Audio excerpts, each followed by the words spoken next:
Bienvenidos, buenas noches al Seminario de Lectores de Jean Robert y Silvia Marcos. Estamos muy contentos de recibir una vez más a Fray Julián Cruzalta este 29 de octubre de 2024, quien comentará el texto Fronteras Interiores, la marcha del color de la tierra y el feminismo en México, de Silvia Marcos. Voy a dar una breve semblanza de Fray Julián para quienes no lo conocen.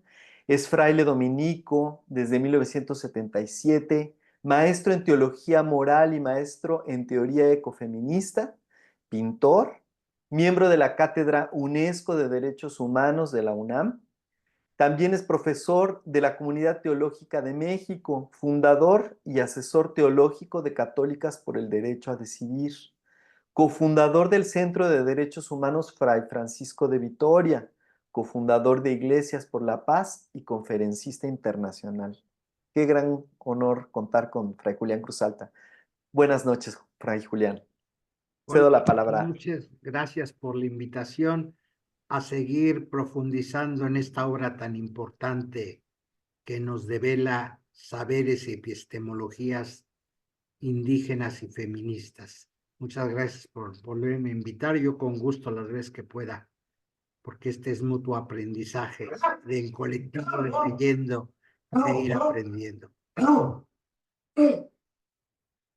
Pues este capítulo que nos toca el libro es un capítulo rico, amplio, y no lo vamos a dividir, hoy no lo vamos a ver todo el capítulo 10, sin poner hasta tal página conforme vayamos dialogando, sin prisas, a donde nos quedemos, pues continuará la próxima.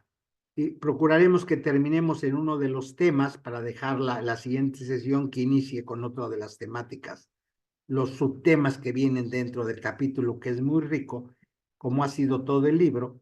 Entonces, pues hoy vamos a mirar mucho entre los muchos feminismos, esta pluralidad, porque siempre que se habla de feminismo, se hablará como que es uno solo el feminismo. Y como todas las cuestiones epistémicas y de pensamiento, pues hay pluralidad y diversidad. Y a veces contradicciones también en los feminismos. Hoy oímos mucho hablar de las olas del feminismo, que estamos en la cuarta ola. Pero aparte de las olas, porque estas son como cuestión de tiempo, las olas tienen que ver con el tiempo, de qué años estamos hablando. Pero independiente de las olas, pues están los amplios feminismos por la cuestión epistémica conceptual. Y aquí es donde Silvia trabaja en este capítulo, que un poco el feminismo desde los pueblos indígenas, pues no ha sido mirado por otros feminismos ni valorado. Que este es el aporte de la doctora Marcos, que desde el feminismo, ella revalora este otro feminismo, el indígena, que en el feminismo internacional tal vez ni cuenta, y que esto ha sido un problema serio cuando en el levantamiento, pues vinieron muchos intelectuales, entre ellos muchas mujeres feministas del mundo, que creían que iban a iluminar con sus saberes la realidad zapatista, bien intencionadas, y que iban a Chiapas a iluminar, y más bien salieron iluminadas. Esto es lo que trata este capítulo. Silvia nos va a tratar de poner los pies en la tierra, cómo estas mujeres. Yo recuerdo, como anécdota lo pongo porque entra en este capítulo, allá en los años, no recuerdo si 94 o 95, hice un encuentro, digo porque fuimos muchas gentes, pero yo fui como el que fue tejiendo, me tocó eso, entre teólogas muy importantes del norte del continente, sobre todo norteamericanas, algunas profesoras de Canadá, pero las mayorías eran de Harvard, de Princeton. Las más importantes teólogas viajaron a Ocosingo, a Chiapas, con las mujeres indígenas zapatistas sobre teologías feministas. Entonces, pues un encuentro muy rico, porque obviamente ni estas hablaban español, ni las mujeres indígenas hablaban español. Entonces, primer problema que tuvimos que resolver, el asunto lingüístico, de cómo entenderse. Afortunadamente, lo que no me imaginaba, yo logramos mujeres traductoras de lenguas indígenas al inglés. El Instituto Lingüístico de Verano tenía los traductores necesarios. Entonces pasábamos del tojolabal al inglés, del celtal al inglés sin pasar por el Castilla, que fue un encuentro muy enriquecedor. Digo, este es como la anécdota, los centrales que al final, las que parecían que venían a iluminar desde la teología feminista y ecofeminista Chiapas, también resultaron iluminadas, porque fue un intercambio muy rico, porque las mujeres indígenas primero ni entendían los currículos tan complicados de estas profesoras, de tantos seminarios y especialidades, por estas mujeres, pues que ni la primaria tenían, algunas con trabajo leían, pues no era muy interesante el currículum, sino el diálogo de tú a tú. Como no tenían estos prejuicios académicos, no se sintieron menos y pudieron dialogar muy rico con estas grandes profesoras. Y al final las profesoras preguntaban que de qué universidad eran graduadas esas mujeres, que si en Chiapas había una universidad de teología feminista importante, porque las sorprendieron, porque fue un diálogo de tú a tú. Esa es una anécdota que sitúa este capítulo de Silvia, que a veces los otros feminismos no entienden que yo lo que les dije, las graduó la Universidad de la Vida estas mujeres. Están graduadas en la Universidad de la Vida, sus saberes son prácticos, su propia experiencia. Entonces, estos feminismos luego no son tomados en cuenta en los grandes saberes feministas y en los grandes centros de discusión.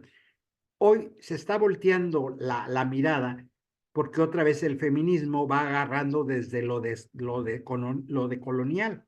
Y en todas las teologías y los feminismos decoloniales, pues aparecen los pueblos nuestros y las mujeres de los pueblos indios muy fuertes con su voz. Entonces, ese es un poco el contexto en que está este capítulo 10 marcado dentro de la pluralidad del feminismo, el feminismo indígena e indígena mexicano zapatista, que Silvia conoce y va a plantear muy bien. Yo para abrir esto diría primerito. Muchas gracias, Fray Julián. Vamos a compartir pantalla y le voy a pedir a mi amigo Jorge Martínez que comience la lectura.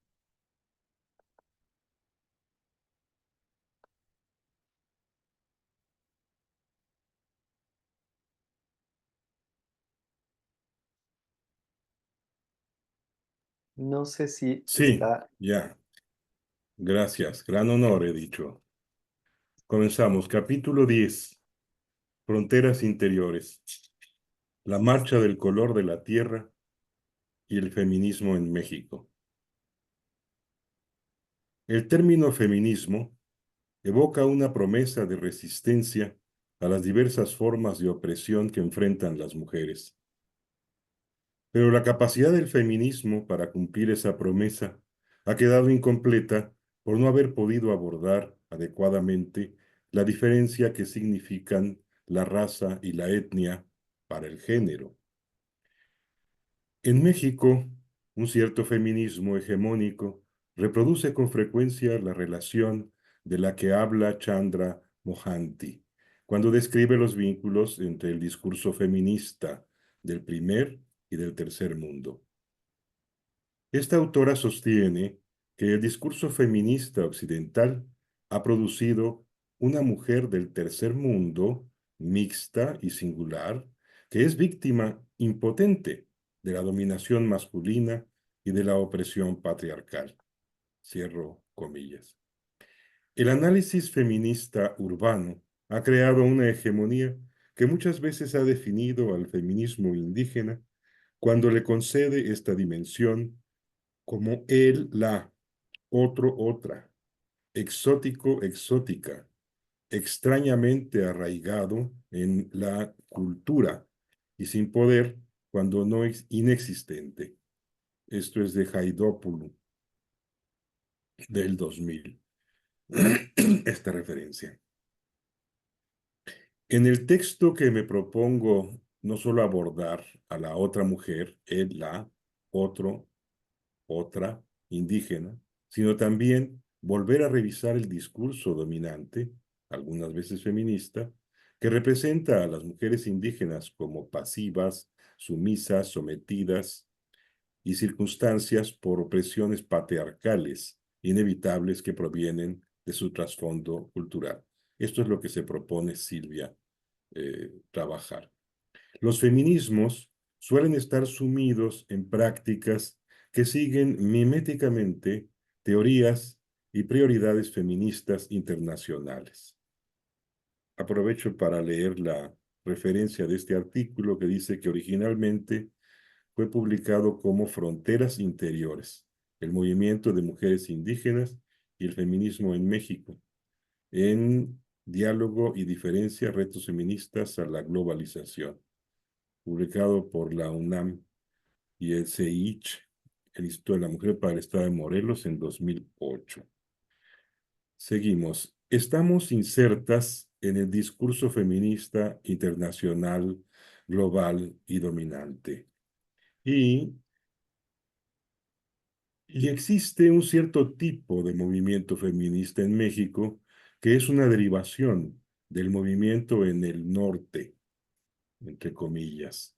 La presión de corrientes intelectuales y activistas y los recursos para continuar con el activismo concreto son asignados por agendas que definen prioridades y metas que con frecuencia tienen poco que ver con las prácticas feministas indígenas y su contexto. Se abren comillas.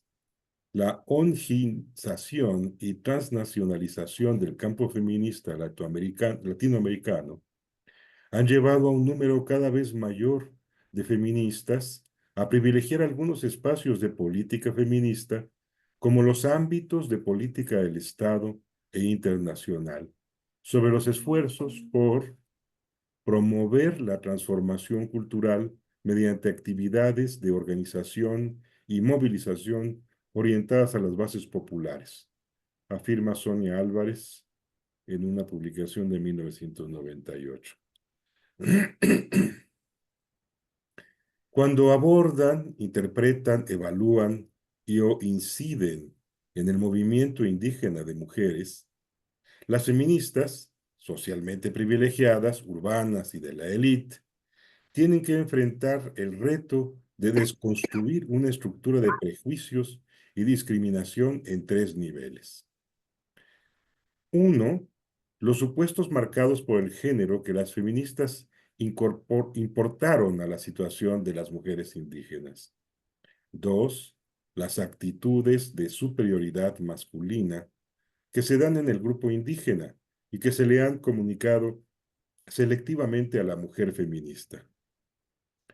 Y 3, la interpretación de relaciones de género asimétricas en una comunidad o pueblo indígena como análogas a las que existen en su propio contexto urbano.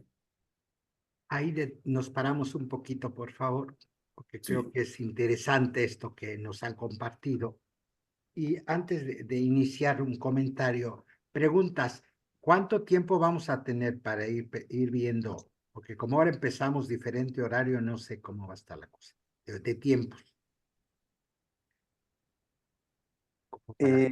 Hola, estaremos 1 hora y media, entonces hasta las 9:30 está bien. Ya, ok, para ir midiendo los tiempos, a eso era la pregunta, para dejar tiempo también para los comentarios de todos, al final, que es una parte enriquecedora. Pues esto que ya plantea Silvia es lo que decía yo de estos feminismos internacionales blancos, porque se nos da entonces la situación que aparte del género, pues está la cuestión interseccional, que implica mucho el ser mujer y ser indígena es muy diferente a ser hombre y ser indígena. Pues esta parte que hoy los feminismos hablan de lo interseccional, que es muy importante, cómo desde el feminismo no es el mismo discurso de las feministas blancas, desde el mundo neoliberal, a este feminismo no solo no patriarcal, sino comunitario y no neoliberal, precisamente. Y otra fuerza importante es un feminismo donde marca mucho la relación con la tierra. Los pueblos indios tienen una relación muy privilegiada con la tierra y estas mujeres y este feminismo indígena pues tiene una relación con la naturaleza muy fuerte, sin caer más adelante miraremos en el estereotipo de mujer equivalente a naturaleza. o cuidados, porque este es un estereotipo muy desde el mundo del primer mundo, es decir, este es el mundo de las mujeres, la naturaleza, y por lo tanto el mundo de los hombres es el de la razón. Estos son estereotipos, ¿no? En el mundo indígena no lo miras, sino como Silvia ha marcado a lo largo de toda la obra, es más fluido el asunto. Es un modo de hablar sobre el mundo, es un modo de tejer textos en un tejido, y los modos de tejer redes pues son diversos. Y la belleza de los feminismos está en su propia diversidad.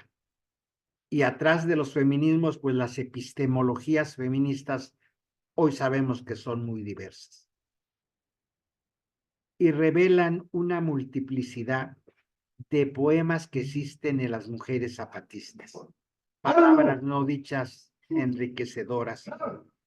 Y precisamente un feminismo que no escucha, que cree que lo sabe todo, pues pone discursos del mundo patriarcal sin observar primeramente qué es lo que está tratando de decirnos Silvia en esta primera parte, sin observar cómo es la realidad de estos pueblos y de estas mujeres. Habla de opresión, habla de mirada muy patriarcal occidental, pero que en el mundo indígena no es que no exista esta mirada patriarcal, existe de otra manera y se tiene sobre todo que interpretar epistémicamente de otra manera diversa, porque otros son los tipos de relaciones comunitarias. Y precisamente, solo donde hay ternura y alegría se expresan esta diversidad de lenguajes, y afortunadamente en las comunidades todavía hay nichos de ternura y alegría. El zapatismo se ha construido aprovechando estos nichos de ternura y alegría. Por eso la fiesta ha sido muy importante en la construcción comunitaria zapatista.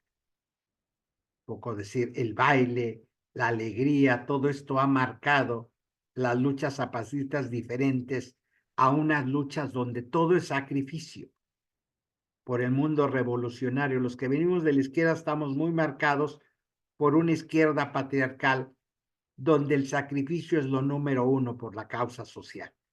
Y aquí la causa social va llena de color, de ternura, de fiesta, del mito, de la alegría, de la narración, de lo ritual.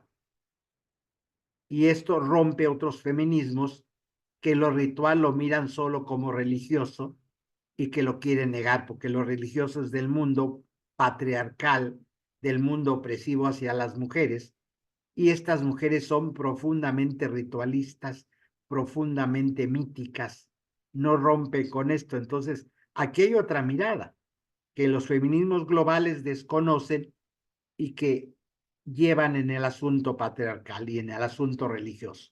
Esto es más amplio, lo del mundo indígena femenino, donde el rito y el mito son centrales y la fiesta, porque esto les ha permitido sobrevivir y construir puentes de alegría y de esperanza, digo yo, de ternura y de alegría. Porque esta insurrección, pues ha sido de poemas diferentes que quiebran la monotonía de un coro de una sola nota. Silvia nos va guiando de la mano para comprender esas otras cosmovisiones, lejos de las cosmovisiones del occidente colonizador, porque el occidente colonizador construyó pues mortajas de miedo y de muerte. Y a veces el feminismo global o internacional no mira estos resquicios de construcción epistémica diferente, arrasa parejo, es decir, todo el sistema mítico, todo el sistema simbólico, pues es construcción de miedo y de opresión. Y entonces esto hay que modificarlo de raíz, cuando aquí es más delicado el asunto. Estos pueblos se han construido con estos otros lenguajes tan antiguos. Si hablar de un lenguaje simbólico, pues es hablar del 90,000 antes de Cristo por allá, y que eso es parte de la especie humana. Entonces, cuando uno barre, no hay que barrer parejo, hay que tener muy delicado.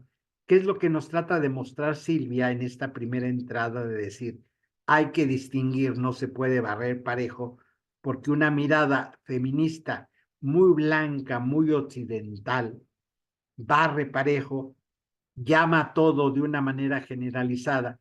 Y aquí hay muchos matices en nuestros pueblos. Digo, no solo de Chiapas, sino también los pueblos andinos.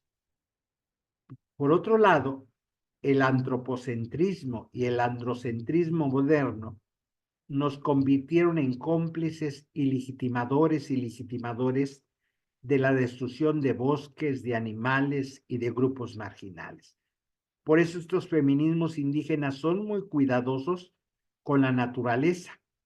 Esta relación no solo de las mujeres, sino de las comunidades con la naturaleza, porque en su mundo mítico, pues la naturaleza es parte de lo sagrado. Por eso esta biodiversidad que muestran en estos textos es la acogida de diferentes tapices. Es un ejercicio para mí de superar nuestras pretensiones de que un solo grupo, el occidental, el blanco, el moderno, es el detentador de verdades epistémicas. Y de eso han pecado algunos feminismos blancos occidentales precisamente, de no ver la diversidad de feminismos, la variedad y la riqueza. Este ha sido el aprendizaje. Algunas feministas se han abierto a estos aprendizajes y han caminado. Hoy en América Latina hay mucho de este feminismo caminando, descolonial, ecológico. Hay mexicanas mundialmente conocidas trabajando esto y Silvia ha aportado mucho en estos otros feminismos, escuchando, observando, valorando la palabra de las mujeres indígenas, que es lo que hace en este libro ella. No lo presenta como una teoría de ella, sino como un rescate de los pueblos indios de lo que ha comprendido y valorarlo como feminismo. Llamarle feminismo a esta mirada indígena y este aporte es muy enriquecedor, porque este feminismo internacional barre parejo y tuvieron que aprender a la fuerza en los encuentros feministas en Chiapas. Este feminismo internacional tuvieron que callar, tuvieron que dejar de iluminar, porque también dentro de los feminismos hay feminismos que se sienten portadores de la verdad única. Porque hay que insistir, porque a veces desde afuera nosotros los hombres cuando oímos feminismo creemos que es uniforme y que es una sola mirada. Y no dentro, pues hay un montonal de miradas. Una es la que Silvia presenta y en la que se escribe, y vamos a encontrar otra clase de feminismos que no tomarán en cuenta estos matices. Por eso a mí se me hace muy enriquecedor esto que presenta. Después Silvia nos va a traer en lo que sigue un análisis histórico de los feminismos en México, va a ir dándonos pautas, años, etcétera. Pero como Silvia se ha dedicado a revisar códices mesoamericanos, nos da otro horizonte de sentido del feminismo indígena. Pensar de otra manera, otra epistemología, otra ética política, porque el zapatismo tiene una apuesta política eminentemente feminista, pero política y ética, porque habla de una acción política. O sea, otro horizonte de sentido, otros criterios que no son los criterios modernos occidentales. O sea, una forma diferente de mirar el mundo. Otra filosofía, cuando hablo de epistemología, obviamente estoy hablando de otra filosofía feminista, porque aún dentro de las filosofías feministas son variadas y diversas y unas en contradicción. Porque lo que hay detrás de esta apuesta ética política zapatista, pues es una epistemología filosófica. Y solo desde ahí yo puedo comprender la profundidad de miras de la apuesta política zapatista.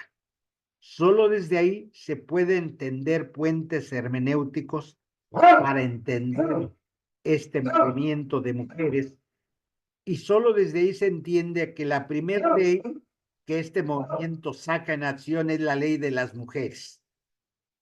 Es la primera ley que emite este movimiento, porque un movimiento es un movimiento ético, político y feminista.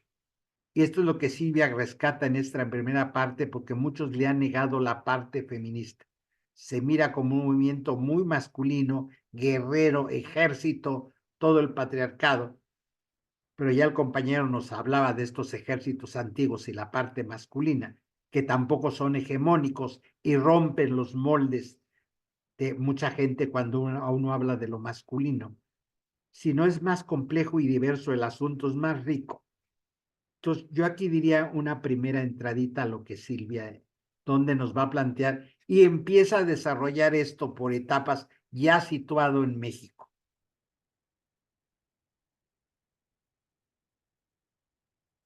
Gracias, Frael Julián. ¿Puedes continuar, Jorge, con el texto? Sí, después de esta enciclopédica entrada, vamos a continuar. Los inicios del feminismo en México. En México, el movimiento de mujeres ha surgido como una respuesta a las características específicas de la realidad social mexicana. La vida de las mujeres mexicanas está inscrita dentro de una historia que es el producto de diversas interacciones, de dominio y sumisión, intersecciones y fusiones entre las tradiciones indígenas mesoamericanas y, y los conquistadores y colonizadores españoles. Para las feministas y las primeras activistas sociales, el pasado indígena era simultáneamente una creación y una manipulación del Estado, además de la cruda realidad de la ignorancia de amplios sectores empobrecidos de la sociedad mexicana. Cuando surgió el feminismo en México, ese era el panorama sobre la parte indígena de nuestros ancestros mexicanos. El movimiento de mujeres mexicano ha tenido que lidiar, por una parte, con la doble moral católica opresiva que se ha inmiscuido en las vidas de las mujeres mexicanas y en sus relaciones con sus hombres, en la sexualidad, en la familia, en el trabajo y en contextos sociales y políticos. Esto es de Lamas y otros en el 94. Por otra parte, el linaje indígena ha permanecido invisible en términos generales, tanto dentro del movimiento como en el ámbito social más amplio. Hasta el levantamiento zapatista, enero del 94, las demandas étnicas apenas estaban presentes en los movimientos sociales mexicanos. El racismo y la discriminación étnica han configurado un trasfondo de socioeconómico en el que la pobreza está con frecuencia relacionada con los signos físicos y culturales de pertenencia a uno de los 62 grupos indígenas que viven en nuestro territorio, según reportes del INI. A principios de los años 70, el naciente feminismo mexicano se centró en los derechos de las mujeres e importó gran parte de las demandas de los movimientos feministas occidentales. Lugo, 85, Morgan, 85. Este movimiento desmitificó la doble moral patriarcal en relación con la sexualidad, pidiendo acceso al derecho al aborto y derrumbando estereotipos femeninos que hacían de la identidad de la mujer algo exclusivamente dependiente de tener marido y de ser madre. Marcos 75. Los pequeños grupos de creación de conciencia permitieron que se expresaran y articularan nuevas demandas cruciales. Morgan 85. En consecuencia, muchas mujeres empezaron a escribir y a hacer teatro y cine, mientras que otras se dedicaron a las actividades políticas. Lugo 85. La mayoría de las mujeres que se comprometieron con partidos de oposición de izquierda provenían de la clase media. Neff y Levin, 97. En 1976, los grupos feministas empezaron a trabajar en coordinación unos con otros y formaron la Coalición de Mujeres Feministas. Esto contribuyó a que el movimiento feminista se definiera con mayor claridad como una fuerza social Tres demandas contribuyeron a unificar las perspectivas predominantes en los diferentes grupos feministas: Lugo, Morgan, Neff y Levin. Estas demandas eran: 1. Maternidad voluntaria, que incluía los derechos a la educación sexual, al uso de anticonceptivos y al aborto libremente decidido. 2. Lucha contra la violencia sexual. 3. Derechos de las lesbianas y homosexuales. De acuerdo con estas demandas, se elaboró el primer proyecto legal sobre maternidad voluntaria que se presentó en 1976. Lamas 94, Morgan 85. En 1977 se creó el primer centro de atención a mujeres víctimas de violación y violencia sexual. Durante esos primeros años empezaron a aparecer las primeras publicaciones feministas, como FEM y La Revuelta. En 1980 se lanzaron al aire programas de radio sobre temas de mujeres desde una perspectiva feminista. El movimiento feminista, que había empezado y crecido principalmente en la Ciudad de México, se difundió a más estados de la República Mexicana. En 1979 se fundó el Frente Nacional por la Liberación y los Derechos de las Mujeres, FINALIDM. Por primera vez en la historia del feminismo mexicano, la asociación reunió a mujeres con perspectivas muy diferentes, no necesariamente feministas. Entre ellas había miembros de la Unión Nacional de Mujeres, mujeres vinculadas a la Federación Internacional Democrática de Mujeres, activistas de partidos de izquierda, mujeres de la élite del PRI, el partido en el poder, miembros de grupos de lesbianas, madres de desaparecidos y de presos políticos, sindicalistas y obreras, marginadas urbanas, organizadas y campesinas. El objetivo principal de la FENALIDM era crear una fuerza política cuya cohesión dependía implícitamente de la universalidad, de la opresión de las mujeres. No fue sino hasta años después, cuando se elaboró más explícitamente el tema de las diferencias entre las mujeres, lo cual permitió la construcción y diversificación de los feminismos. Esta colaboración pluralista tomó impulso durante los años 80. Mujeres de los sectores urbanos pobres, obreras sindicalistas, campesinas y migrantes rurales que vivían en zonas marginales, empezaron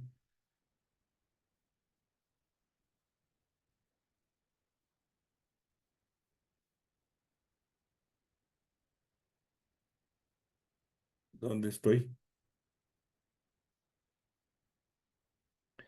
Empezaron a coordinar sus demandas con las del movimiento feminista. Un movimiento de mujeres más amplio empezó a tomar forma. Esos años se caracterizaron por difíciles negociaciones, ya que las prioridades de las mujeres que vivían en condiciones precarias no parecían coincidir con las de las mujeres de clase media. No obstante, muchas de estas últimas pertenecían a la izquierda y gradualmente algunas de ellas pudieron empezar a compartir las prioridades de las mujeres desposeídas. Al final, la filtración de las demandas propiamente feministas contra el machismo, régimen de la sociedad patriarcal que parecía implicar que los hombres tenían todos los derechos y las mujeres todas las obligaciones, empezó a ser un tema importante también para sindicalistas, campesinas y mujeres pobres urbanas, que incluyeron esos debates en sus agendas políticas. Ahí podemos parar un Sí. poquito. Morelos en toda esta historia fue muy importante. No sé si alguna de las compañeras que están más adelante nos podrá recordar toda la historia, porque de estos primeros grupos de esta época que menciona Silvia, citando a otras autoras, pues está CIDAL, que es de las primeras organizaciones feministas. acá con todo lo de la teología de la liberación, don Sergio, vino una religiosa holandesa, Betsy, que ayudó mucho a la fundación de esta reflexión que va a la par de estos movimientos, y el sindicalismo pues tuvo que ver mucho y empezó a tener cara feminista. Acuérdense que acá hay una fábrica de casimires ribetés, unos casimires, una fábrica italiana, donde trabajaban muchas mujeres, y entonces hay un feminismo sindicalista fuerte en este sentido. Y de estas tres reivindicaciones que señala Silvia, que son muy importantes, pues muchos feminismos siguen siendo la de la maternidad voluntaria, pues un eje central. Tan es así que varios grupos feministas en Morelos siguen luchando por este asunto. Hoy se ganó en el juzgado noveno de distrito en Morelos algo importante. Este juzgado ordena al Congreso de Morelos que despenalice el aborto en el Código Penal de Morelos. Hoy para las mujeres es un triunfo de estas luchas que describe Silvia para Morelos específico. Se metió un amparo y hoy lo concedió el juzgado noveno. Veremos cuándo el Congreso de Morelos obedece al Poder Judicial, porque ahora pues está de moda que los jueces dicten y cada quien hace lo que se le viene en gana, un poco. Pero al menos un juez hoy dictó una orden al Congreso de Morelos, que es fruto de todo esto que Silvia, lo digo hoy, porque precisamente se dictó eso, y es fruto de esto, de estas luchas que Silvia enmarca, donde las mujeres sindicalistas, profesionales, esta élite feminista del PRI, que hubo muchas mujeres priistas en esos años. Acuérdense que de las primeras reuniones mundiales de derechos de las mujeres se hizo en México, y fueron las priistas importantes de aquellos años, en los 70, que promulgaron estas leyes internacionales, movimientos de mujeres, para enmarcar un poco esta descripción que Silvia va haciendo, para que tomemos en cuenta que el feminismo pues jugó un papel fundamental de apertura, un feminismo organizado, pero que era plural y diverso, y donde, pero sobre todo, aquí no aparece el asunto indígena, si nos damos cuenta, era más bien de clases medias, clases intelectuales, y el sindicalismo sí aparece en las obreras en esta primera etapa, y empiezan a crearse relaciones. Una revista fundamental pues fue FEM. Desde el inicio, Marta Lamas, que tuvo una poeta intelectual guatemalteca, Alaide Fopa, también fue parte de FEM. Alaide Fopa venía de las luchas de Guatemala, y pues es en un viaje que hace a Guatemala, es tomada por el ejército y desaparecida, guatemalteco. Y esta mujer era parte del grupo de FEM de las iniciadoras. Sara Lovera, que todavía anda por ahí, una periodista trabajando mucho, que muchos años trabajó en La Jornada. Digo, este movimiento está vivo. Para remarcar esto que nos va señalando Silvia, es importante porque es historia reciente, que va a abrir mucho también las luchas de las diversidades sexuales. O sea, el asunto que hoy vemos públicamente de las diversidades no se da sin todo este movimiento de mujeres organizadas. Ese es como el previo que abrió. Por eso hoy que algunos grupos quieren enfrentar la lucha de las diversidades con las luchas de las mujeres, es no entender a nivel histórico que el feminismo abrió caminos políticos y sociales para las luchas de las diversidades. Y por eso es tan importante este apartado histórico, porque alguien se preguntará, bueno, ¿por qué Silvia va tan detallado contándonos esto, de estos momentos que ya pasaron? Porque esto es lo que nos permite entender el presente. ¿Por qué estamos donde estamos? Por todo esto que lo tejieron muchas mujeres, muchas alianzas, fue complicado, fueron muchos años, y por acá, por Morelos, pues pasó mucho de ese tejido fino. Silvia, pues fue parte, y muchas compañeras nuestras, vivas, activas, fueron parte de tejido. El libro de Silvia es muy enriquecedor porque Morelos ha jugado, y el feminismo morelense y el mundo del sindicalismo morelense ha jugado una parte fundamental en este tejido histórico tan rico que Silvia nos va describiendo tan detalladamente, porque ella lo conoce bien, porque lo vivió.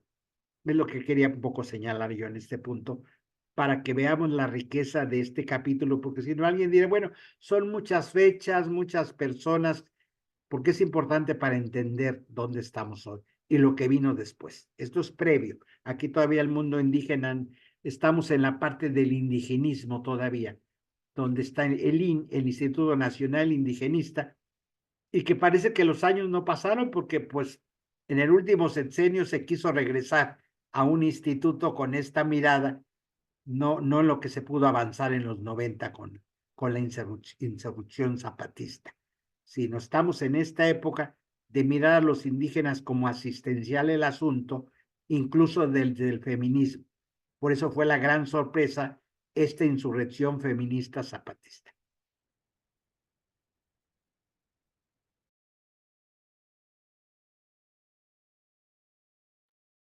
Formidable. Por cierto, en los últimos párrafos he eliminado las citas, no porque no sean importantes, sino para darle fluidez al seguimiento de la coherencia del texto. Continuamos. Desde entonces, el tema principal en el seno del movimiento feminista mexicano ha sido cómo coordinar los derechos de las desposeídas con derechos específicos de las mujeres. Todos los grupos feministas mexicanos se pueden situar en algún lugar en el continuum de dar prioridad solo a los derechos de las mujeres, independientemente de clase, raza y situación étnica, y por otra parte, de privilegiar los derechos de los desposeídos, independientemente de los derechos de las mujeres. Según algunas perspectivas en el feminismo contemporáneo, no debería predominar ni uno ni otro polo. Esto es lo que aboga la teoría de la posicionalidad. Las intersecciones entre género, clase y demandas étnicas no son estáticas. En consecuencia, necesidades y prioridades están en flujo permanente. A partir de los años 90, somos testigas de la aparición de dos fenómenos contradictorios. Gran parte del empuje de los nuevos movimientos sociales conduce a un reconocimiento y a una reapreciación de una de las identidades olvidadas de México, la indígena. Hace unos años, en las calles de México, las voces de miles de seguidores de las zapatistas proclamaban: todos somos indios, a pesar de ser una realidad inobjetable.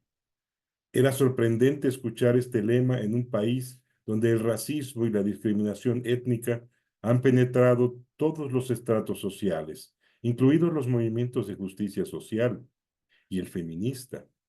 Este impulso hacia particularidades y derechos culturales étnicos es, entre comillas, una novedad histórica que contrarresta la internacionalización, globalización del movimiento de mujeres. La globalización está influyendo en la evolución del movimiento de mujeres y sus políticas ya no son estrictamente locales o regionales. Con la serie de reuniones internacionales de Naciones Unidas sobre la población y el desarrollo que comenzaron en El Cairo, seguidas por la Conferencia de las Mujeres en Beijing en 95, el movimiento feminista mexicano ha enfrentado la interconexión con movimientos de mujeres de todo el mundo. Ha tenido que internacionalizar sus estrategias y negociar sus prioridades. Huelga decir que esto ha abierto una nueva grieta entre las feministas de élite que viajan, consultan, interactúan y negocian con las voces feministas internacionales, que suelen ser las del norte, y las mujeres de movimientos populares o indígenas.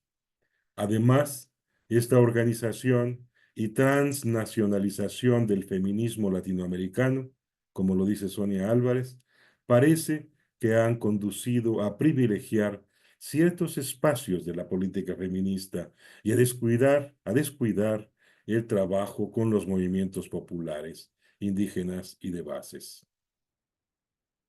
Muchas gracias, Jorge. Le voy a pedir a Rogelio si puede continuar la lectura. Un poquito antes de pasar al siguiente, dos cositas, rapidito. Como Silvia lo señala, sí hay una separación.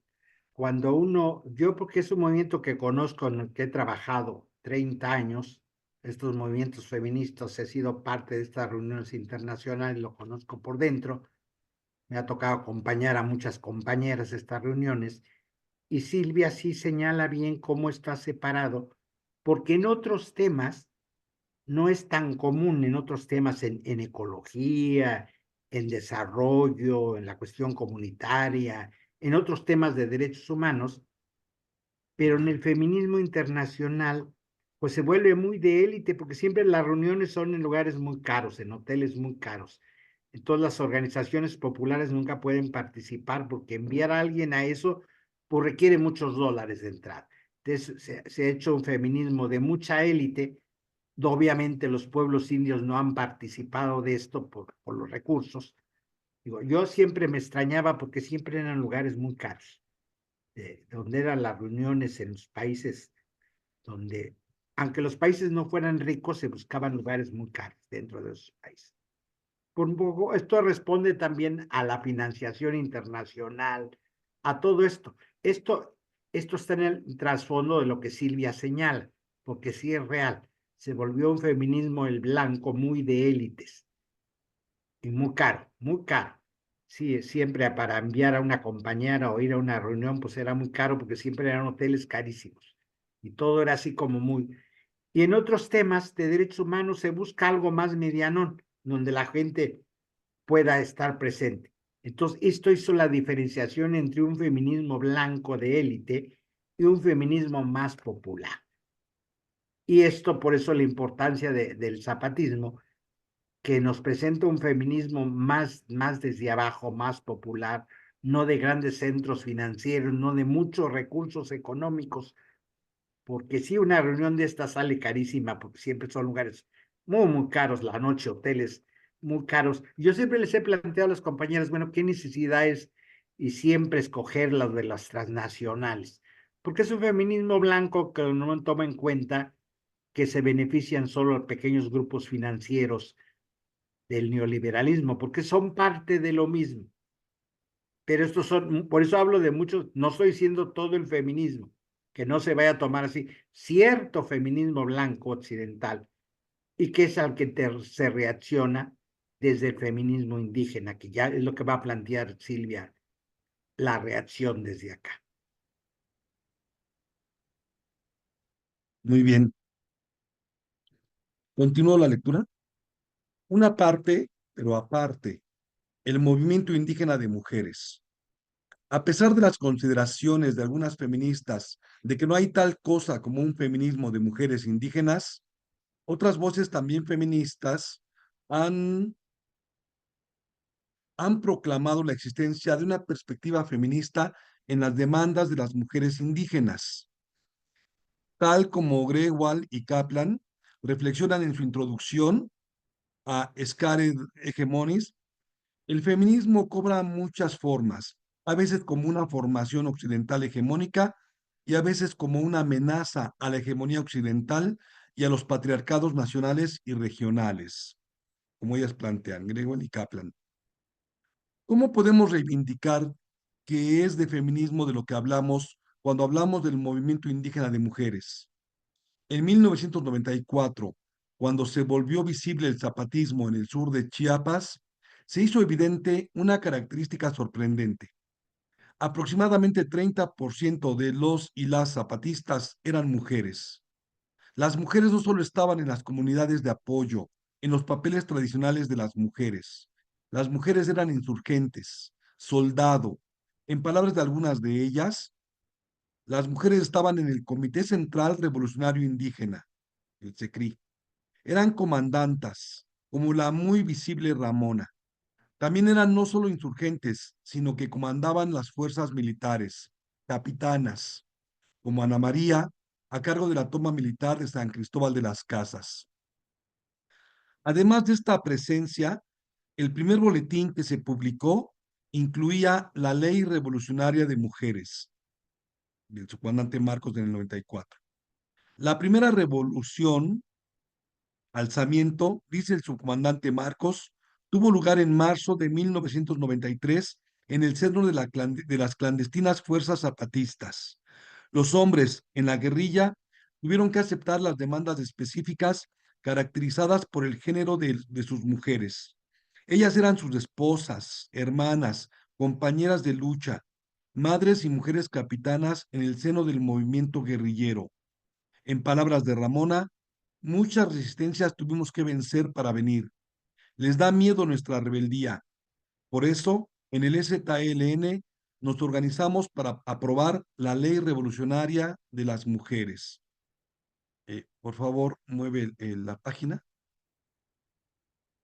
Bien, gracias.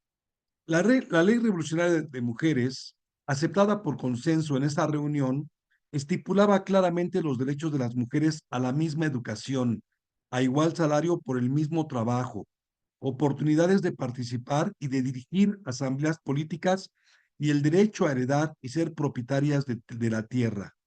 Abogaba por el castigo a cualquier tipo de violencia a la mujer, el derecho a escoger, sí, cuándo y cuántos hijos tener y a escoger a sus parejas y no estar obligadas a casarse. Como suele suceder, estos progresos y demandas heredaban resultados de luchas previas de mujeres indígenas y campesinas. En Chiapas, donde surgió el zapatismo, hacía años que un movimiento indígena reclamaba sus derechos como indios, derechos culturales y económicos.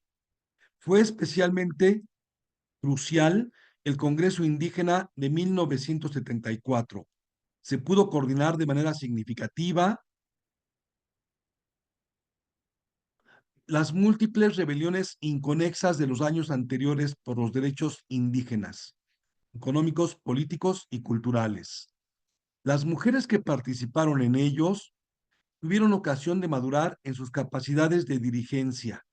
En ese congreso en particular, las mujeres se apoderaron de la logística de la reunión y aún así fueron invisibles como tales, aunque no participaron en la toma de decisiones ni abordando los problemas públicamente. Fueron indispensables. Varias experiencias previas que continúan hasta el día de hoy están relacionadas con cooperativas artesanales y agrícolas en las que las mujeres indígenas han tomado con frecuencia la dirección. En palabras del sociólogo francés Alain Touraine, director del Instituto de Estudios Superiores en Ciencias Sociales de París, los movimientos indígenas en las Américas son la fuerza de transformación más visible del continente. Y según Yvonne Lebot, reconocido sociólogo francés especializado en el estudio de los movimientos sociales en América Latina, entre comillas, los indígenas reclaman tanto respeto por su identidad cultural como derechos democráticos para todos los mexicanos. Los indígenas son los actores sociales más relevantes de la actualidad. Como insiste Yvonne Lebot, una de las características es que son más modernos que los movimientos clásicos que hemos conocido en el siglo XX, lo que los hace extraordinariamente clásicos, no, perdón, lo que los hace, gracias, lo que los hace extraordinariamente modernos. Es, de acuerdo a Lebot, la actuación horizontal que han alcanzado en su lucha generacional en contra del sistema jerárquico de la comunidad, de la mujer en contra del poder exclusivamente masculino. Los indígenas, continúa este autor, ya no aceptan la imagen impuesta desde afuera, ni ser exhibidos como objetos para el turismo. Al contrario, están produciendo ellos mismos su imagen, quieren crear su propia identidad, no quieren ser objetos en los museos. No es una cuestión de revivir el pasado, es una cultura viva. La única manera de sobrevivir es tratar de reinventarse a sí mismos, recrear una nueva identidad, pero manteniendo su diferencia. Bien, más. Estrechamente vinculado con el movimiento indígena amplio, el movimiento de mujeres empezó a tener presencia propia dentro del levantamiento zapatista y después en las múltiples organizaciones indígenas que surgieron por todo el país. continúe el siguiente apartado. A ver, Muchas ahí gracias, Rogelio. un poquito le detenemos la lectura para hacer algunos comentarios de este rico texto. Y ya aquí, pues Silvia entra de lleno a todo el feminismo indígena, empezarlo a plantear y a describirnos qué ha sido esto de esta insurrección dentro de las mujeres. Y este dato fundamental, que la primera ley que expide este movimiento, pues es leyes de mujeres, que va a marcar lo que nos tenía acostumbrado y hacia afuera un poco el movimiento indígena, a veces con una mirada tan patriarcal, pero desde fuera era más bien por ignorancia de todos los temas dentro del mundo mesoamericano. Porque teníamos una colonialidad del saber, ceguera ante aquello que funciona como automático en el mundo y en estos mundos no es tan automático. Entonces aparecen estas organizaciones indígenas que reclaman derechos y que en el mundo indígena, por sus cosmovisiones, pues es fundamental junto al reclamo de derechos. Y aquí las mujeres juegan un papel fundamental, las espiritualidades, no como asunto religioso, sino como una respuesta ante la propia vida. Y las espiritualidades de los pueblos originarios son capaces de sobrevivir y crear mundos diferentes. Estos dualismos que en Occidente nos parecen contradictorios siempre, caso de naturaleza y sociedad, masculino y femenino, vida y muerte, pues en la mirada indígena, en su cosmovisión, son centrales. Celebrar la muerte, vienen las próximas festividades de la muerte, celebrar la vida para estos mundos. No son dualismos en oposición, sino esta fluidez. Son constitutivos de nuestra manera de pensar el mundo en Occidente en una dicotomía, sociedad, persona humana, y estos pueblos pues no tienen esta oposición, si son dualismos, pero precisamente en contribución.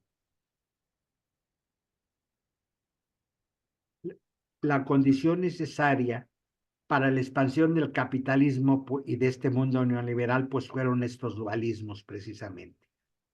Por un lado el mundo espiritual, por otro lado el mundo científico, y nos lo presentan siempre en oposición. Porque estos principios de explotación pues guiarán siempre el mundo moderno. Y la naturaleza será vista como un recurso incondicional para la explotación. Y en la mirada indígena el que iba a ser fundamental todo. Porque para el mundo neoliberal y moderno, todo lo que se considera natural puede ser sujeto de explotación. Y esta expansión capitalista cotidiana, patriarcal del mundo, crea incertidumbres basadas en estos dualismos. Y no en las miradas cosmovisiones espirituales indígenas, humanidad, tierra, territorio, tienen una dependencia.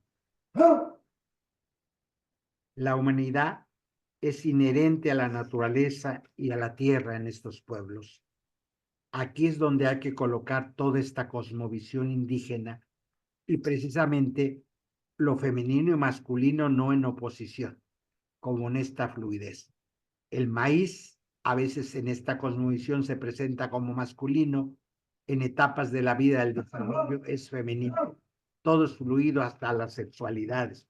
Por eso cuando las cartas del mundo zapatista y mandan hace pocos años una misión en Europa, pues mandan los Otroa famosos, que el término es moderno, pero el concepto no, es este dualismo en el mundo indígena.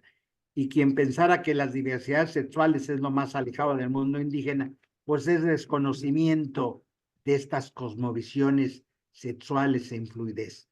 Esta dualidad fluida de opuestos complementarios. Porque ya bien lo decía la compañera Marichuy, que va a ser del del Congreso Nacional Indígena y fue la candidata, y es una compañera muy activa hasta la fecha. Los gobiernos gobiernan con empresas y con los narcotraficantes. Los pueblos, dirá ella, estorban porque creemos en la tierra y en el agua y en el sol como sagrados. Los pueblos nos hemos mantenido vivos resistiendo al despojo de la tierra.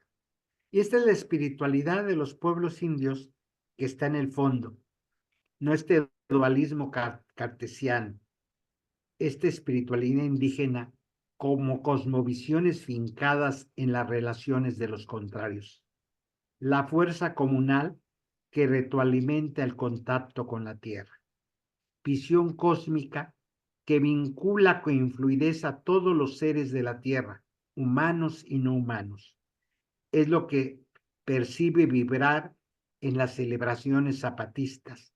Interdependencia del ser humano con el cosmos y todos juntos celebran la vida. Esto es perceptivo colectivamente y se vive precisamente en sus ceremonias de los pueblos. Y es donde las mujeres son centro y son maestras eficaces de este diálogo. Es donde se fortalecen los lazos de la vida, del vivir comunal. Es una espiritualidad terrena. No, los pueblos no hablan de espiritualidades desencarnadas. Funde el ser con el cosmos y el mundo de los vivos con los muertos. Muestra los dos lados de la vida. La dualidad fluida entre contrarios permite comprender cómo es vivido en esta espiritualidad entre lo femenino y lo masculino, entre lo cósmico y lo encarnado. Por eso esta ley de mujeres y este movimiento de mujeres no es en contra de los hombres. Este feminismo no es en contra de nadie. Es en esta fluidez y en esta búsqueda. Y por eso será tan importante en las comunidades buscar el acuerdo, porque ahí uno está frente a la personificación de lo sagrado, el acuerdo. Nos remite al Dios del cerca y el junto en la filosofía náhuatl. Ni Dios ni diosa, sino una entidad sagrada colectiva. Y esto un poco dirán, pues en lo que hemos leído no aparece, es todo lo que va a seguir y ya se irá desmenuzando donde va a aparecer todo esto. Me estoy un poco en el comentario adelantando, porque probablemente yo en la siguiente sesión pues no me toca acompañarles para que haya más riqueza de comentarios, porque todo lo que sigue es como la descripción de esto desde otra manera. Y yo le llamo una espiritualidad política, espiritualidad que forja demandas políticas y no existe sin la organización colectiva. Las mujeres hicieron las recepciones, hacen las ceremonias, toman la palabra,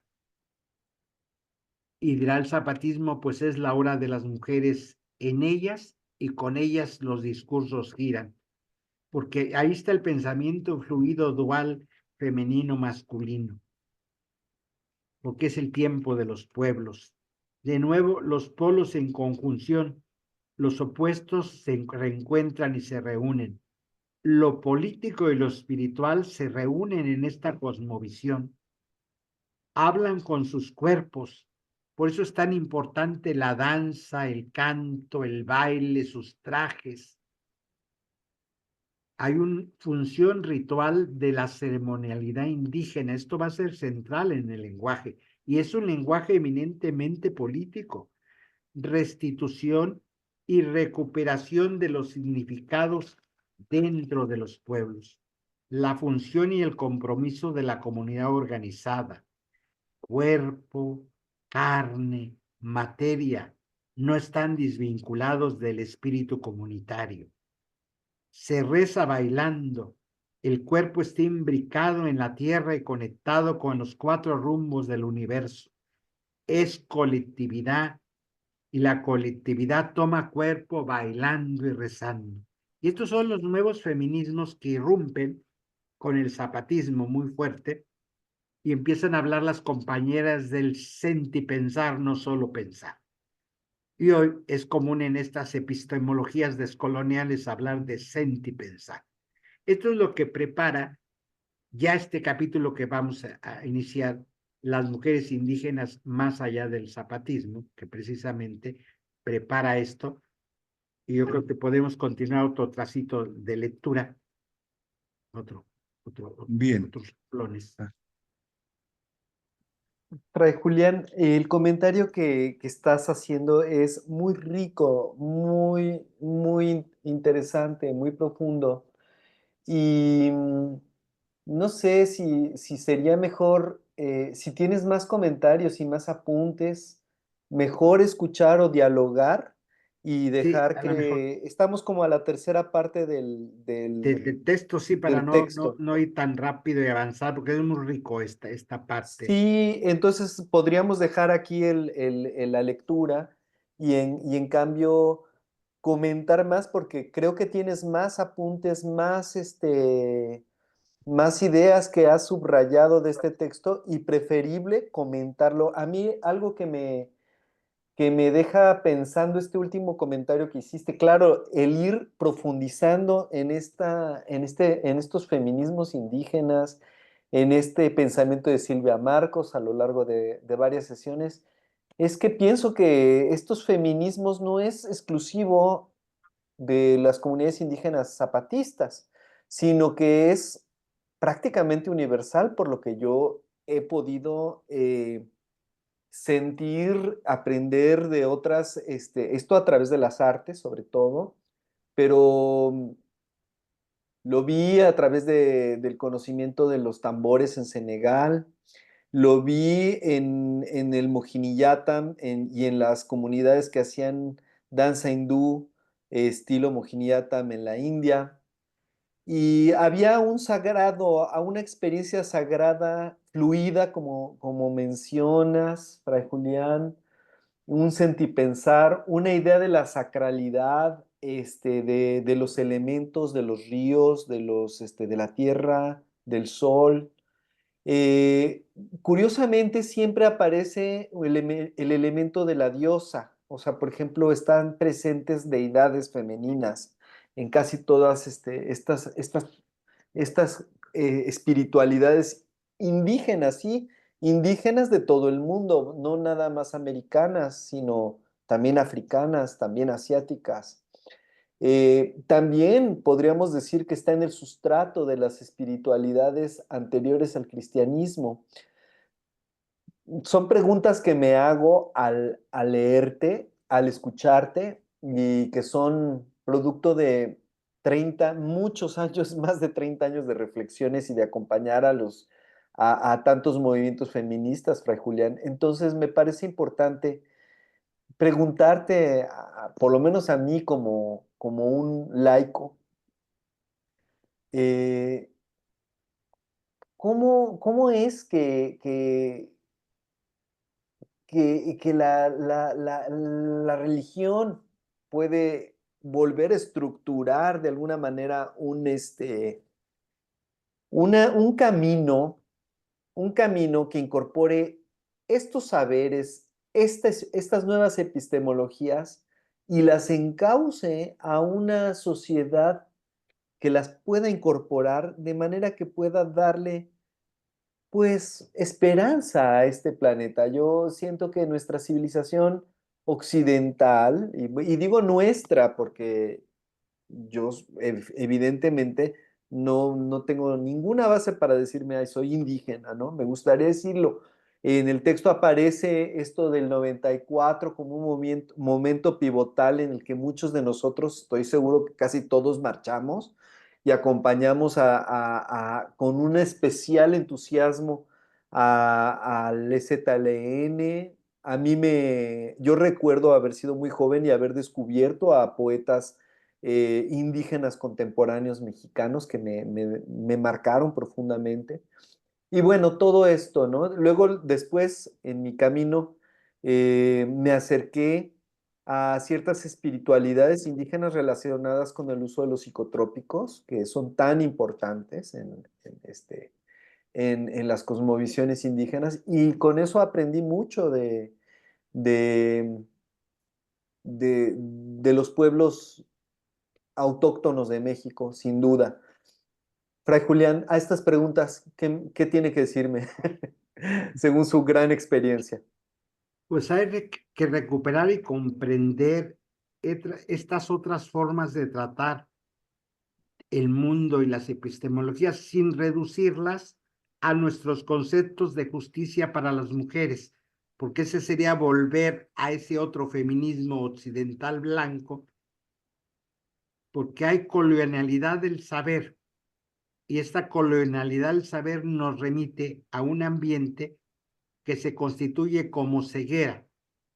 Y precisamente lo que este libro de Silvia trata es de abrirnos a esa otra mirada.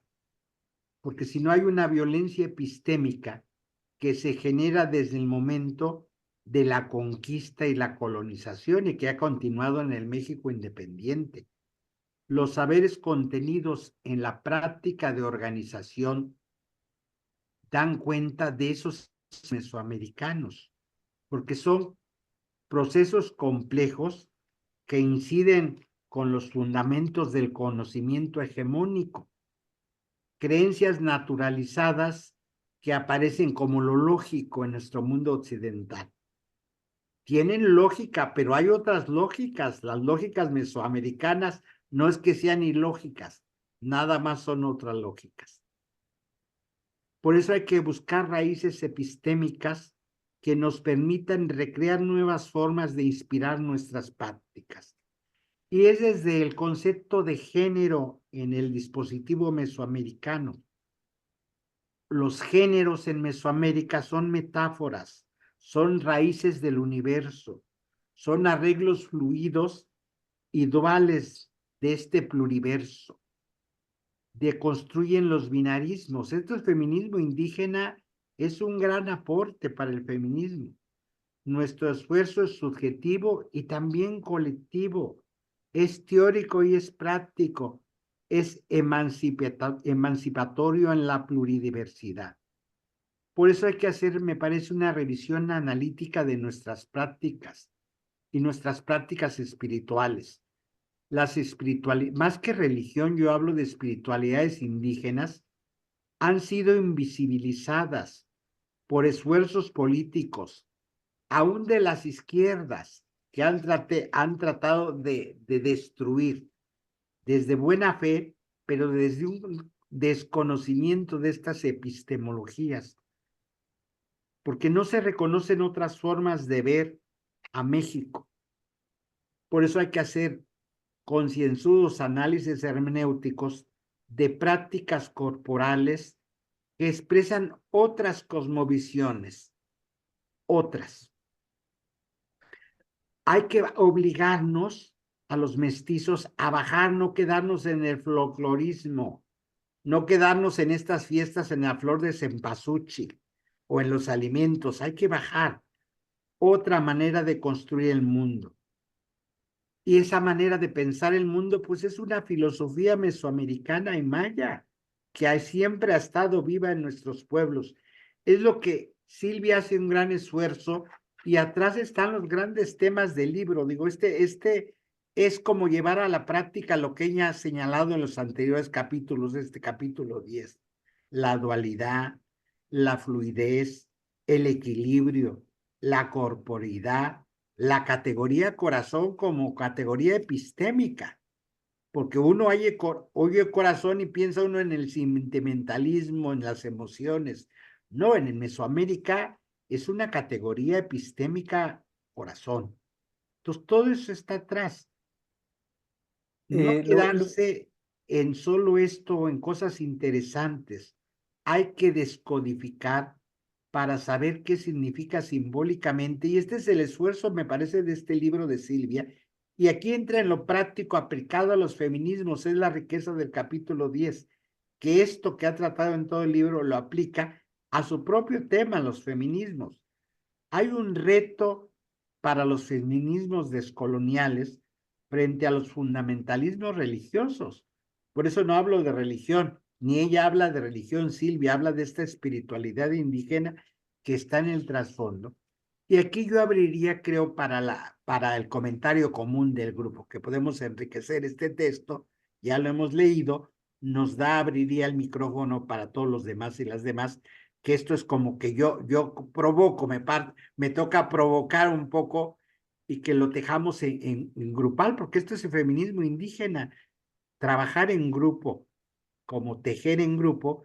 Yo di unos aportes desde mis agujas y mis hilos, y ahora pues continuemos, quien quiere tomar. Creo que es el momento de abrir e irnos complementando. Muchas gracias, Fray Julián. Qué maravillosas provocaciones. Antes que nada, quisiera preguntar si está la doctora Silvia Marcos, porque aquí se ve como si estuviera. Entonces, solamente tendría que abrir su micrófono en caso de que aquí aparece como si estuviera presente. Solamente habría que solicitar, le voy a pedir que abra el micrófono si es que está. Si no, lamento mucho que no haya podido estar en la reunión o que tenga problemas de conectividad. Bueno, eh, a esta pregunta Ya abrió el micrófono. ¡Ay, excelente! Silvia, no, no, solamente se ve como si lo hubiera apagado.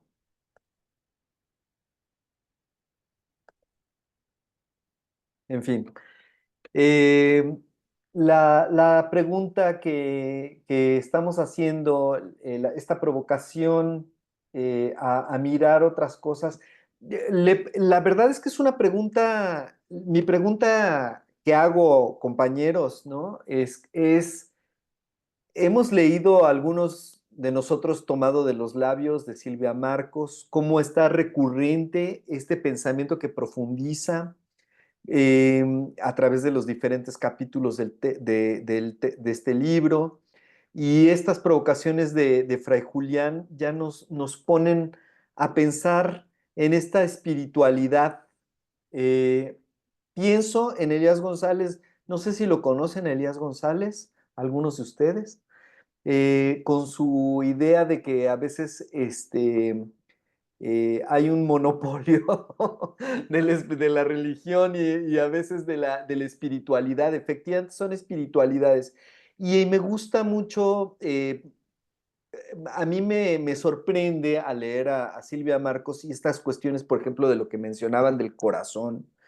Yo lo veo demasiado relacionado en cuanto a las prácticas corporales, por supuesto con el arte, pero en mi práctica lo conecto mucho con el taoísmo, con esta idea de lo fluido, el famoso yin yang. Bueno, aquí nosotros lo simplificamos así, pero efectivamente hay una idea donde es completamente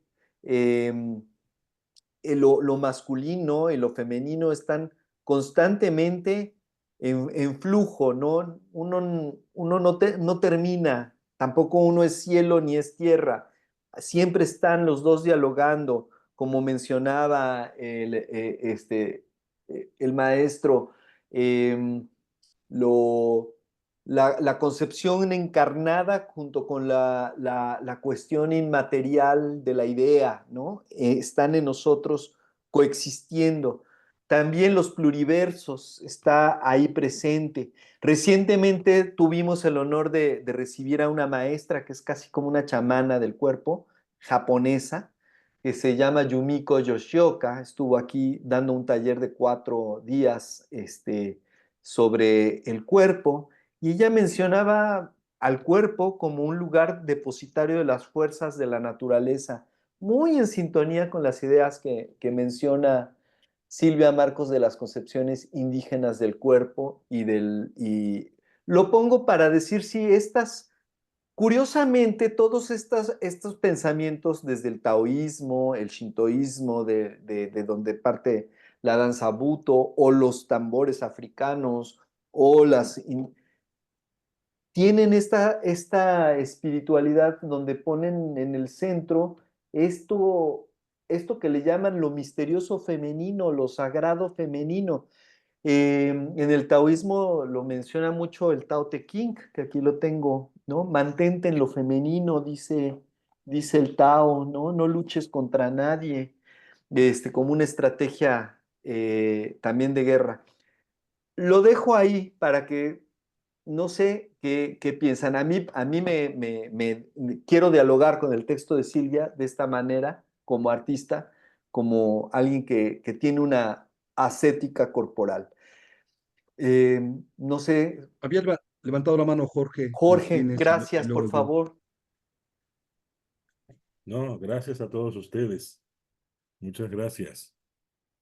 Es que la provocación de Julián es particularmente eficiente, pero se suma la provocación de Julián a la fuerza del texto que estamos leyendo, que es tan estimulante.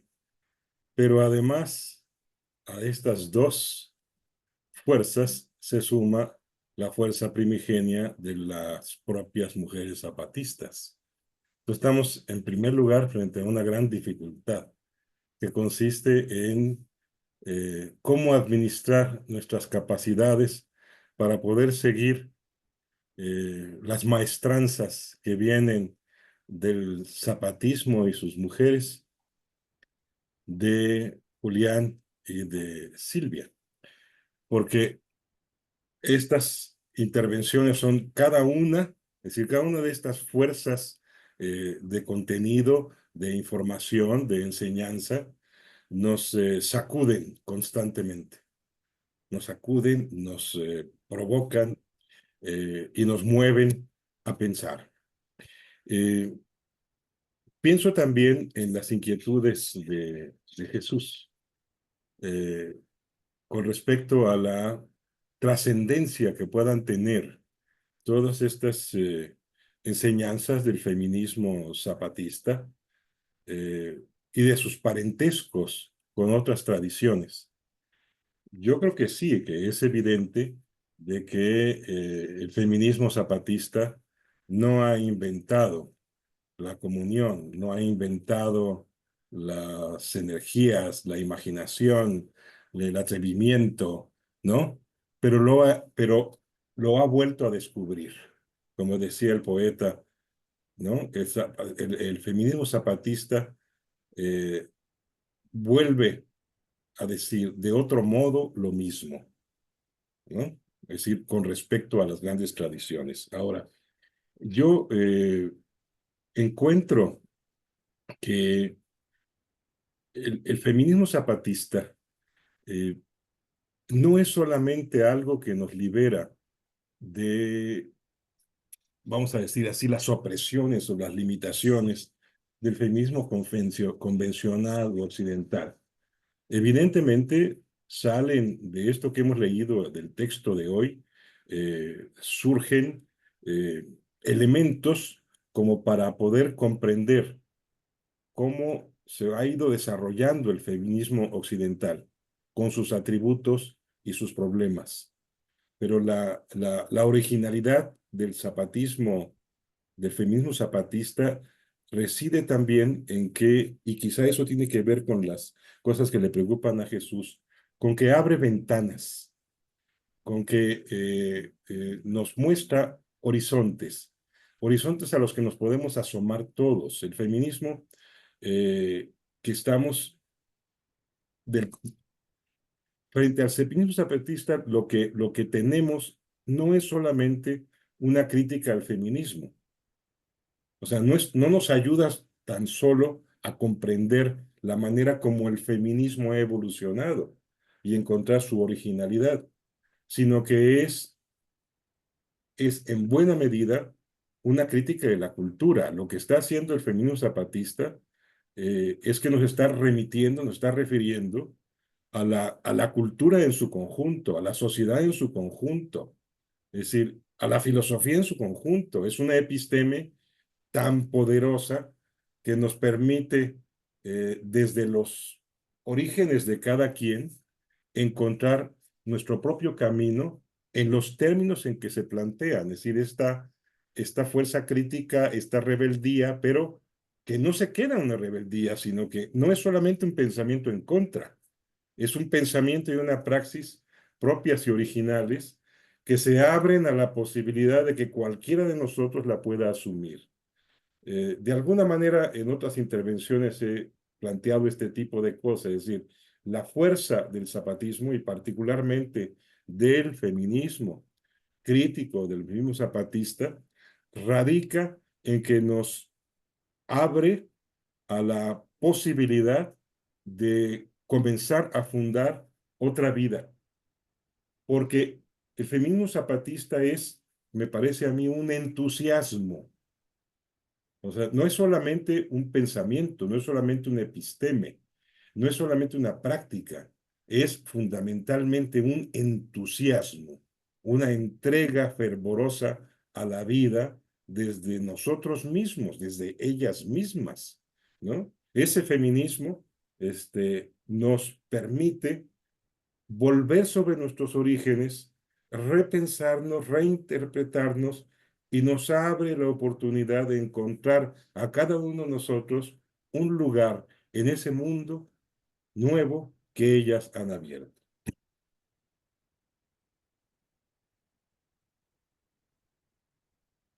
¿Puedo participar? Este, Yo quisiera, si me dan oportunidad, brevemente de compartir una anécdota de tal vez el padre Julián Cruzalta se acuerde de ello. En julio del 96 estaba oficiando la misa y entonces era un día domingo y yo me acerqué a la iglesia desde la puerta y estaban las mujeres de un lado y los hombres sentados en el otro extremo, separados, hombres y mujeres. En algún momento el padre Julián Cruzalta detuvo la misa para que hubiera intervenciones acerca de alguna circunstancia de la comunidad, algún problema que se quisiera plantear. Y esto fue muy interesante porque la mañana de ese día yo estaba dando un curso, según yo, de alfabetización, porque yo estaba en ese concepto de que les iba a enseñar a leer a la comunidad, a los niños y a los adolescentes indígenas. Yo les iba a enseñar a leer. Entonces, estaba dando mi clase en la mañana cuando una jovencita me dijo, ¿y por qué no hay mujeres en la clase? Y éramos puros hombres, en efecto. Hasta ese momento yo dije, cierto, son puros niños y adolescentes. Y dije, ¿y las mujeres por qué no están? Los hombres, que en ese momento eran mis alumnos, se rieron. En la tarde de ese domingo le pregunté a una compañera que se llama Berta, de la Garrucha, Berta, esposa de Nicolás. Le dije, oye, Berta, ¿por qué las mujeres no vienen a la clase? Y me dijo, es que los hombres no le dan permiso, pero déjame consultarlo a ver si hay autorización para que las mujeres vayan a las clases. Y entonces en la misa que dio el padre Julián, cuando hace esa pausa para que la gente participe y exponga cualquier situación, Berta toma la palabra y dice, los jóvenes de la ciudad que vienen a darnos cursos saben mucho, ellos vienen a enseñarnos, pero las mujeres no están tomando los cursos. Entonces queremos pedir permiso para que las mujeres también tomen los cursos junto con los hombres. Más o menos lo dijo así. Los hombres se empezaron a reír, se empezaron a burlar. El padre Julián les dijo, hermanos, miren, es justo, es correcto, es prudente que las mujeres también se preparen.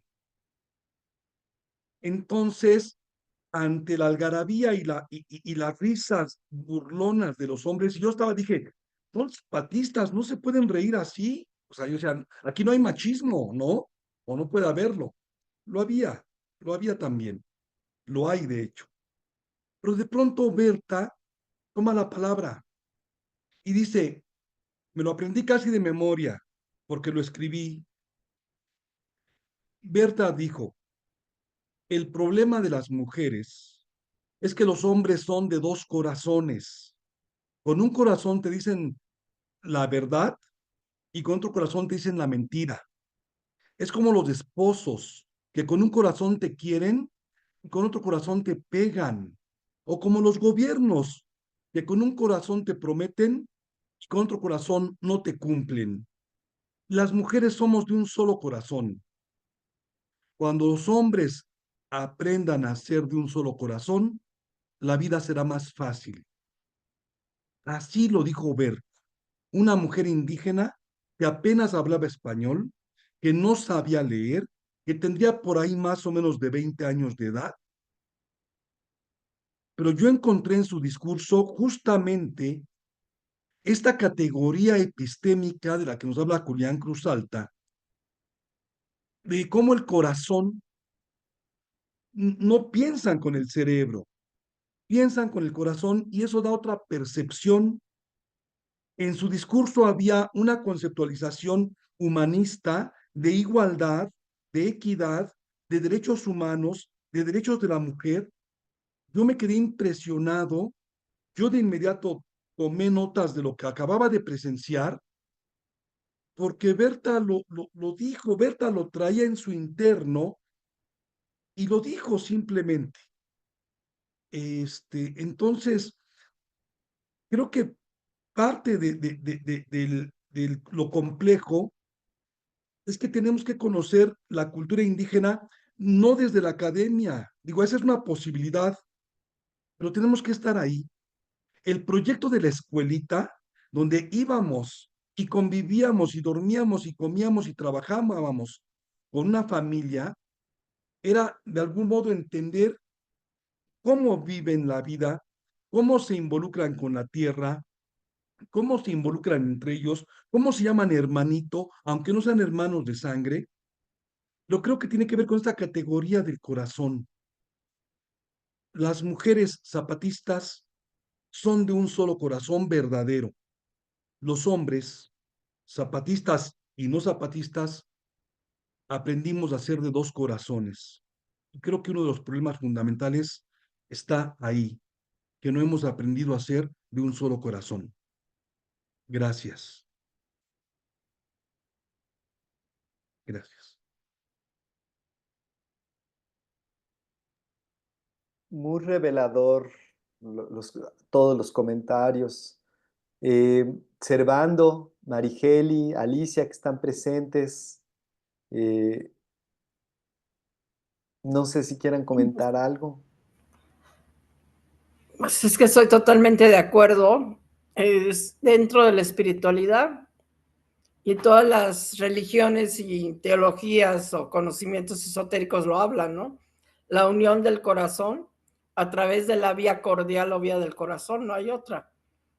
Y pues nosotros estamos alejados de eso, estamos aprendiendo, tratando de entender pues, la cultura indígena, y Silvia nos da pues mucho conocimiento y muchos tics para poder entrar, y Fray Julián también, ¿no? Una maravilla, muchas gracias. Es todo. A ver, una cosita con lo que decía Rogelio. Recordémonos que la ley de las mujeres indígenas es para todo el zapatismo, pero dentro del zapatismo está los insurgentes, la tropa zapatista, y otro, las bases de apoyo a las comunidades. Lo que Silvia rescata precisamente de esta espiritualidad indígena y esta cosmovisión y epistemología, pues es como lo mira Mesoamérica, pero siglos de colonia y luego de neoliberalismo, pues hacen mella en nuestras culturas, porque tampoco vamos a romantizar el asunto. Las bases de apoyo y las comunidades, pues tienen mucho de machismo también, de colonialismo, siglos de colonialismo. Entonces, la ley se aplica de mujeres a rajatabla en la tropa zapatista, no en los poblados. En los poblados es una guía, un intento. Entonces, esto que reescribía Rogelio, pues sí no se da, porque si uno cree que así es en todas las comunidades zapatistas, es un poco romantizar el asunto y creer que ya estamos del otro lado, sino es como la ley de mujeres es la guía, hacia allá se tiende. Esta es como la mirada teórica de lo que es Mesoamérica. La práctica está muy revuelto de mucha cuestión, pero qué bueno que tienen un ideal y que tienen una guía, la ley de mujeres. Yo, en los campamentos del ejército zapatista se aplica. Hay capitanas, hay mujeres con fuerza, y con los ojos yo conocí varias capitanas chiquitas de estatura, pero con una mirada te ordenan. Ahí no lo chistas dos veces, porque va en serio la compañera, no está jugando. Es capitana y tiene mando y lo obedece. Pero otra cosa son las comunidades. Pongo otro ejemplo. Ahí muelen el maíz hombres y mujeres. Y cuando bajan de los campamentos zapatistas a sus comunidades, los hombres, les hacen burla de que muelen el maíz porque es asunto de mujeres en las comunidades. Entonces, estos hombres ya con otra mente, que en los campamentos es asuntos de hombres y de mujeres, porque hombres y mujeres comemos, entonces tienen que enfrentar a sus comunidades que se burlan de ellos, que los ven agarrar el molino y moliendo maíz, cuando en la comunidad es un asunto de mujeres. Todavía van en camino, todavía no han llegado, porque si romantizamos y vamos, van a decir, pues no es cierto lo que ahí dijeron, no, es como la guía la ley de mujeres, todavía en las comunidades no se aplica 100%, porque hay todo este trasfondo cultural tan fuerte, pero es una guía desde la perspectiva mesoamericana y de esta cosmovisión mesoamericana de lo fluido que cuesta en la realidad. Esto que describía Rogelio es real, es real. Yo recuerdo en esos años, pues yo la primera vez que me quedé a dormir en las comunidades, tocaron a las 3 de la mañana un silbato y me levanté, dije yo, pues ya entró el ejército, ¿para dónde corremos, compañeros? Y los que estaban a mi lado me dijeron, no, tranquilo, hermano, eso es para que se levanten las mujeres. Y los hombres se quedaron acostados. Y yo no entendía a las 3 de la mañana porque había que poner el nixtamal, todo lo que había que hacer. Ya a las 5 hubo un segundo silbato y era para la levantada de los hombres a desayunar. Y hombres a mujeres desayunaban juntos, que las mujeres habían hecho el desayuno y se iban al campo, juntos, hombres y mujeres a trabajar. A las 3 de la tarde regresaban hombres y mujeres del campo. Los hombres ya habían terminado su faena. Las mujeres regresaban a preparar la comida. Y entonces ya un hombre podía tomar cursos en la tarde, la mujer no. No había acabado su labor en su casa porque tenía que poner a remojar el nixtamal para las 3 de la mañana, molerlo y hacer las tortillas para el desayuno y lavar la ropa y ver a los hijos. Y un hombre, después de comer, ya había acabado su labor hasta el otro día. Obviamente una mujer a este ritmo, pues a los 40 años era una ancianita. Entonces, muchas veces los cursos eran en la tarde e iban los hombres porque ya no tenían nada que hacer y las mujeres tenían mucho trabajo en su casa, no podían tomar cursos. No acababa la labor. Los hombres a las 7 de la noche u 8, como no había luz eléctrica, se acostaban y las mujeres con veladoras, con lamparitas, seguían su labor. O sea, se paraban antes que los hombres y se acostaban más tarde. Entonces, pues los que tenían tiempo para tomar cursos, porque una compañera dio cursos de costura, llevó máquinas de coser y tenía puros hombres en el curso. No había mujeres, entonces ella, pues hasta que le dije, mire compañera, las mujeres no han acabado a las 4 de la tarde que ustedes al curso tienen mucho trabajo. Los hombres ya acabaron, por eso toman cuanto curso les vengan a dar. Hasta el de costura eran puros señores. Porque tienen tiempo, las mujeres no tienen tiempo. ¿A qué horas tiene tiempo de ir a tomar un curso de costura una mujer que tiene harto trabajo en su casa? Esto ha ido cambiando, yo le estoy hablando en 94, 95. Esto se va modificando las conductas, es como nosotros, es un aprendizaje mutuo, no hay varita mágica, porque los siglos de colonia pues sí han lacerado y lastimado también a las comunidades. Claro, muy bien, cierto. Pues qué increíble sesión. Como siempre, Fray Julián, es un honor, siempre es un gusto tenerte, escucharte en este seminario. Nos consideramos muy afortunados de contar con tu valiosa lectura, aportación, comentario y experiencia. Muchas gracias. No sé, compañeros, si tienen algún comentario. Lamentamos mucho que no haya estado la doctora Silvia Marcos, pero ya seguro lo escuchará y nos hará llegar los comentarios en la siguiente sesión. Eh, Jorge, Servando, Marigeli, que están aquí presentes, no sé si quieran decir algo antes de terminar.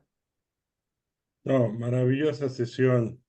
Tengo especialmente gusto por haber tenido el privilegio de escuchar la intervención de Rogelio, que es Sí, maravillosa. gracias, Gracias. Rogelio. Gracias por estar Gracias. presente. Sí, Servando, Marigeli. Pues agradecer la oportunidad de haber estado con ustedes. Es increíble todo lo aquí escuchado y un gusto haber participado con ustedes. Gracias por tu presencia, Marigeli. Servando, no sé si quieras comentar algo, si estás por ahí. Bueno, pues damos por cerrada la sesión. Muchas gracias. Sí, Gracias muchas a todos. gracias, un honor, gracias. Nos vemos. Gracias. Gracias a todos. Gracias, Fray Julián. Buenas Gracias. noches. Que Buenas tengan noches. muy buena noche Buenas todos. noches. Buenas Gracias, noches. buenas noches. Gracias, Gracias. Alicia.